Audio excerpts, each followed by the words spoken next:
Good morning, my dear students. In the previous class, we have discussed about the exercise 1.4 of class 9th. Now, today we will discuss about the exercise 1.5, and which is very simple and very easy. The first question is that classify the following numbers are rational or irrational. Very easy. First of all आपने अपने mind में एक बात clear कर लेनी है, अगर हम रैशनल नंबर के साथ इरेशनल नंबर को ऐड करते हैं या सब्ट्रैक्ट करते हैं या डिवाइड करते हैं या फिर मल्टीप्लाई करते हैं, तो हमारा जो आंसर है मोस्टली इरेशनल होता है। जैसे इस पार्ट में 2 क्या है रैशनल नंबर, √5 क्या है इरेशनल नंबर। अगर हम 2 में से √5 को माइनस करेंगे तो उसने माइनस नहीं होना, ठीक है। तो हमारा ये कौन सा नंबर बन गया, ये बन गया हमारा इरेशनल नंबर। अगर यहाँ पे प्लस भी होता तब भी इसने सॉल्व नहीं होना था, ठीक है, तब भी उसने इरेशनल रहना था। अगर मैं 2 × √5 लिखती तब भी उसने कौन सा रहना था, इरेशनल नंबर, ओके। अगर 2 / √5 लिखती तो उसको मैं कैसे सॉल्व करती, जैसे अब मेरे पास 2/√5 होता तो उसको कैसे लिखती, √5 से मल्टीप्लाई कर देती, ठीक है जी। तो हमारे पास बचता है 2/5 √5 तो फिर भी खत्म नहीं हुआ, कैंसिल नहीं हुआ, वो भी कौन सा नंबर रहना था, इरेशनल नंबर। अब हमारा जो सेकंड पार्ट है 3 + √23 आप बोलोगे इस क्वेश्चन में भी तो अंडर वाला नंबर आ गया तो ये भी इरेशनल बनना चाहिए, बट नहीं, एक हमारे पास √23 प्लस का पड़ा है, एक माइनस का। इससे क्या होगा, ये दोनों नंबर कैंसिल हो गए। कैंसिल होने की वजह से हमारे पास सिंपली क्या बचा, 3। तो 3 क्या है हमारे पास, रैशनल नंबर, बिकॉज हम 3/1 लिख सकते हैं, ठीक है। अब जो थर्ड पार्ट है, अब बोलोगे जी डिवीजन ऑफ रैशनल और irrational is again irrational, but अगर यहाँ पे 2√7 / 7 होता तो वो इरेशनल नंबर बन जाना था, बट 2√7 / 7 है। इससे हमारा क्या हुआ, √7 से √7 कैंसिल हो गया, तो हमारे पास सिंपली क्या बचा, 2/7। तो 2/7 हमारे पास सिंपल क्या है, एक रैशनल नंबर है। उसके बाद 1/√2, ये तो आपको पता ही है, इरेशनल नंबर है, because 1 is rational and √2 is irrational. अगर हम रैशनल को इरेशनल से डिवाइड करें या इरेशनल को रैशनल से डिवाइड करें तो हमारा जो आंसर आता है हमेशा इरेशनल नंबर आता है। अब इसकी बात करें, pi is always irrational number. अब पाई को 2 से मल्टीप्लाई करोगे, 2 इज रैशनल नंबर, तो product of rational and irrational is again an irrational number, ठीक है। ये बात आपको क्लियर होनी चाहिए, ये 1 मार्क में आ सकती है आपको क्वेश्चन, ठीक है। तो let's start our next question. Second question, simplify. Simplify का मतलब होता है सॉल्व करो, वैल्यू निकालो each of the following expression. जैसे हमारे पास फर्स्ट पार्ट है जी 3 + √3 2 + √2, वेरी सिंपल वेरी इजी।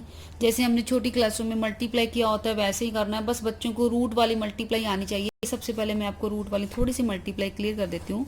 जैसे अगर √3 को √2 से मल्टीप्लाई करेंगे तो आंसर आएगा √6, बिकॉज रूट ना उसका सॉल्व हुआ ना रूट उसका सॉल्व हुआ। बट अगर √2 को √2 से मल्टीप्लाई करेंगे तो आंसर आएगा 2, बिकॉज जब सेम नंबर रूट्स वाले होते हैं ना, जैसे √2 √3 को √3 से करेंगे या ठीक है, तो आंसर क्या आता है, वही नंबर आता है। मीन्स अगर जो नंबर सेम हो वो उनके ऊपर रूट पड़े हों तो उनका रूट कैंसिल हो जाता है। क्यों, क्योंकि हम इसको ऐसे लिख सकते हैं √2 की स्क्वायर, और स्क्वायर करने पे जो हमारा अंडर रूट है वो कैंसिल हो जाता है। इसलिए आपने माइंड में क्लियर कर लेना है, जब सेम नंबर्स का रूट हो उसको उसी के साथ मल्टीप्लाई करो तो रूट कैंसिल हो जाता है। अब डिफरेंट नंबर है वो तो रूट कैंसिल नहीं हुआ, ऐसे ही आपको ऐड का पता होना चाहिए, ठीक है। अगर मैं √3 में √2 ऐड करूँ वो नहीं होना, बिकॉज आपने जैसे वेरिएबल नहीं सॉल्व करते, जैसे आप x में y ऐड नहीं कर सकते तो आप आंसर को ऐसे लिखते हो x + y लिखते हो, ऐसे ही आप √3 में √2 नहीं ऐड कर सकते तो आप उसको वैसे ही लिखोगे। हाँ, बट अगर यहाँ पे मैंने लिखा है 2√3 + 4√3, जैसे हम लिखते हैं 2x + 4x तो उसका आंसर बनता है 6x। ऐसे ही अब 2√3 + 4√3 तो हमारा आंसर क्या बन जाएगा, 6√3। मीन्स जब हमने एडिंग या सब्ट्रैक्टिंग करनी है तो जिनके सेम रूट होंगे वो ही कैलकुलेट होंगे। जैसे मैंने यहाँ पे 2√3 4√3 लिया तो आंसर आ गया 6√3। अगर मैं माइनस कर देती, जैसे मैं लिखती 5√3 माइनस 2√3, तो मेरे पास आंसर क्या आता 3√3। अगर मैं लिख दूं 6√7 माइनस √7, अब जिसके आगे कुछ नहीं लगा होता वो 1 होता है, ये सबको आपको पता ही है। तो ये मेरा आंसर क्या बन जाएगा 5√7। ओके, मीन जैसे हमने एडिंग करनी है, सब्ट्रैक्टिंग करनी है, अगर डिफरेंट डिफरेंट रूट्स होंगे वो सॉल्व नहीं होंगे, वो वैसे ही रहेंगे। अगर सेम रूट के होंगे तो उनको कैलकुलेट कर लेना। बट जब हमने मल्टीप्लाई करना है, अगर डिफरेंट डिफरेंट रूट्स के हों, जैसे मेरे पास एक और एग्जांपल है, जैसे मैंने √7 को √3 से मल्टीप्लाई करना है तो ये मल्टीप्लाई हो जाते हैं, तो बन जाएगा √21। ओके, ये बातें आपको क्लियर होनी चाहिए। तो ऐसे क्वेश्चन आपने छोटी क्लासों में पढ़े हैं, कैसे मल्टीप्लाई करते हैं, हम कैसे करते हैं ऐसे क्वेश्चन को। पहले हम 3 को दोनों के साथ मल्टीप्लाई करना है, कैसे लिख लेंगे, यहाँ पे 3 लिख लो, इस नंबर को एज इट इज नोट कर लो, यहाँ पे +√3 है, इसको +√3 को ऐसे उतार लो, इसको फिर सेम ऐसे लिख लो। अब हमने मल्टीप्लाई करना है, ब्रैकेट को बोलनी है, 3 को 2 से किया 6, ये बन गया 3√2। अब 3, हाँ जैसे एक और बात क्लियर कर देती हूँ। जैसे मैंने अब 2 को √7 से मल्टीप्लाई करना है, तो इसको कैसे लिखेंगे 2√7। ऐसे नहीं कि मल्टीप्लाई नहीं हो सकता, मल्टीप्लाई हो सकता है। जो नंबर्स होते हैं वो मल्टीप्लाई हो जाते हैं, जैसे √7 को √से किया √21, अब 2 को √7 से करूंगी तो 2√7 बनेगा। अब 3 को √2 से करूंगी तो आंसर बनेगा 3√2।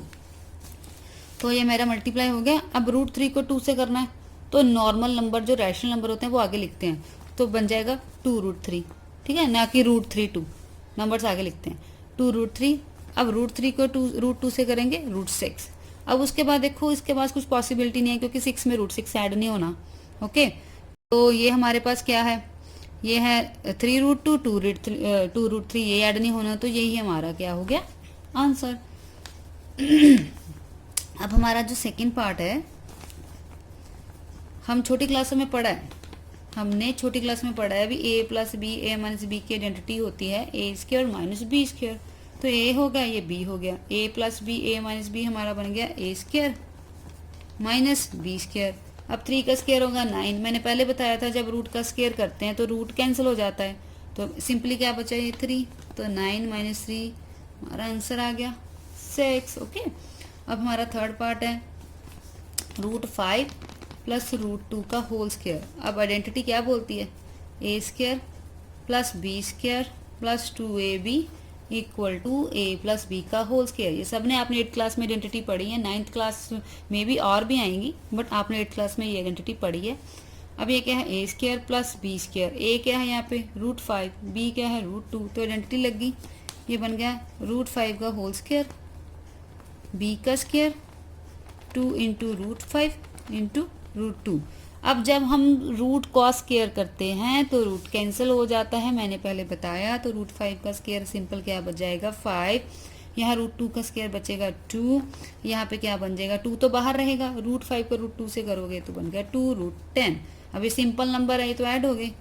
अब 7 + 2√10। अब इसके आगे एडिंग नहीं हो सकती, बिकॉज मैंने बोला था जब प्लस और माइनस करने हैं तो सेम रूट वालों में सेम नंबर ही ऐड या प्लस होंगे। अब जहाँ पे अगर 7√10 लिखा होता तो ऐड हो जाते, बट 7 अलग है, सिंपल नंबर है, मीन्स रैशनल नंबर है, और 2√10 हमारा कौन सा है, इरेशनल नंबर।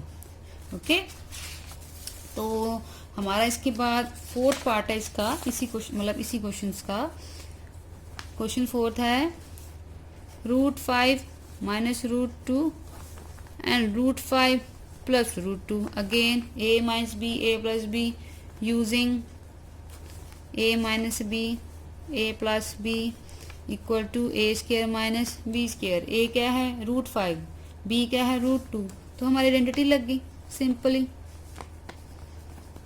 तो क्या बन गया 5 - 2, ये हमारा हो गया आंसर। ओके, तो अब हमने करना है क्वेश्चन नंबर, हमारा जो नेक्स्ट क्वेश्चन है question number third. Recall pi is defined as the ratio of circumference say c of a circle to its diameter say d such that pi = c/d. This seems to be contradict the fact that pi is irrational number. How you will resolve this contradiction? वो बोल रहा है कि हमारे पास पाई ऐसा एक number दिया है, पाई नंबर दिया है सी बाई डी की फॉर्म का, ठीक है। सी क्या है, सरकमफ्रेंस, सरकमफ्रेंस क्या होती है आपको पता है, 2πr। और डी क्या है, डायमीटर, वो क्या होता है 2r। तो अगर हमारा कैंसिल हो गया तो ये बन गया पाई, ये उसने दे रखा है, मीन्स पाई हमारा दे रखा है सी बाई डी है। तो वो बोल रहा है this seem to be contradict the fact, कह रहा है ये कंट्राडिक्ट लग रहा है। क्यों लग रहा है, देखो पाई इरेशनल नंबर होता है, सबको पता है, ठीक है, बट ये सी बाई डी है, ठीक है। यहाँ पे जो सी बाई डी है उसकी फॉर्मेशन क्या बनेगी, पी बाई क्यू की form. P by Q form का मतलब क्या, एक डिनोमिनेटर बन गया, एक डिनोमिनेटर। जहाँ पे पी बाई क्यू की फॉर्म बन जाती है, बच्चे बोलते हैं it is a rational number. तो यहाँ पे C by D P by Q की फॉर्म का बन गया, दैट मीन्स ये क्या रिप्रेजेंट कर रहा है, ये तो रिप्रेजेंट कर रहा है कि मैं एक रैशनल नंबर हूँ। अगर ये रैशनल नंबर है तो इसके साथ में पाई पड़ा है, वो भी रैशनल होना चाहिए, बट वो तो इरेशनल है, ये तो कंट्राडिक्शन होगी। अब क्या करें, दैट मीन्स अगर पाई इरेशनल है कोई तो बात होगी उसमें, क्या बात होगी, हमने पहले पढ़ा है अगर हम किसी रैशनल को इरेशनल से डिवाइड करते हैं तो ऑलवेज आंसर क्या आता है, इरेशनल। अगर इरेशनल को रैशनल से डिवाइड करते हैं तो भी क्या आता है, इरेशनल। हो सकता है वो दोनों क्या हो, इरेशनल। अगर पाई सी बाई डी की pi equal to C by D है, पाई हमारा इरेशनल नंबर है, दैट मीन्स इसका मतलब क्या है, या तो सी या डी, ठीक है, बोथ आर, या तो सी और डी बोथ आर क्या होंगे, इरेशनल नंबर। या फिर हमारे पास सेकंड कंडीशन क्या होगी, आइदर सी और डी, या तो सी होगा यहाँ डी, यहाँ पे दोनों, आइदर सी और D R irrational numbers, irrational numbers. Clear है, हमारे पास पाई इरेशनल नंबर है, बट सी बाई डी तो पी बाई क्यू की फॉर्म का बन रहा है, ये दोनों तो कंट्राडिक्ट हो गए। बट ये स्टेटमेंट ट्रू कब हो सकती है, इट इज ट्रू ओनली, यहाँ पे लिख सकते हो आप, it is true only when C और डी या तो दोनों इरेशनल नंबर होंगे या सी और डी में से कोई इरेशनल नंबर होगा। बिकॉज जब हम इरेशनल नंबर को रैशनल नंबर से मल्टीप्लाई एंड डिवाइड करते हैं तो जो हमारा आंसर आता है वो कौन सा आता है, हमेशा इरेशनल। हमारा क्वेश्चन नंबर 5 है, rationalise the denominator of the followings. तो रैशनलाइज कैसे करते हैं, जैसे हमारे पास फर्स्ट पार्ट है 1/√7, तो आपने रैशनलाइजेशन कैसे करना होता है, अगर डिनोमिनेटर में इरेशनल नंबर पड़ा है तो आपने उसको रैशनलाइज करना है, मींस आपने डिनोमिनेटर और डिनोमिनेटर को सेम इरेशनल नंबर से मल्टीप्लाई करनी है।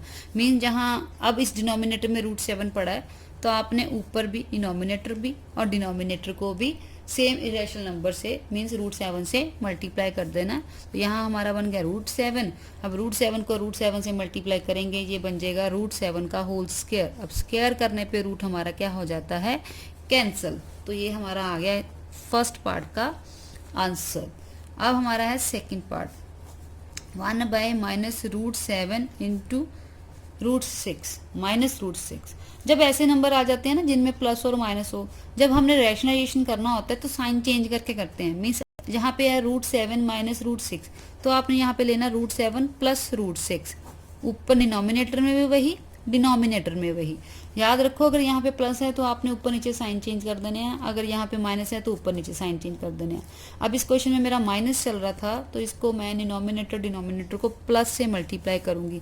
तो 1 को किस चीज़ से मल्टीप्लाई करने पे फर्क तो पड़ता नहीं, ऊपर तो सेम रहा। अब नीचे आइडेंटिटी बनेगी a minus B a plus B equal to a² minus b²। तो ये बन गया √7 का स्क्वायर √6 का स्क्वायर। मैंने पहले बताया था आपको √7 का स्क्वायर करने पे उसका रूट कैंसिल हो गया, ये सिंपल 7, √6 का स्क्वायर करने पे रूट कैंसिल हो गया, ये रहा 6। तो हमारे पास बना √7 प्लस √6 डिवाइड बाय 1 हम लिखते नहीं है डिनोमिनेटर में, तो ये हमारा सिंपली इसका क्या आ गया, आंसर। अब ऐसे ही हमारा थर्ड पार्ट है, इसको भी एज इट इज सॉल्व करेंगे। अब यहाँ पे देखो प्लस चल रहा है, तो अब डिनोमिनेटर को हमने मल्टीप्लाई करना है विद ऑपोजिट साइन, मीन्स हमने माइनस लेके सॉल्व करना है।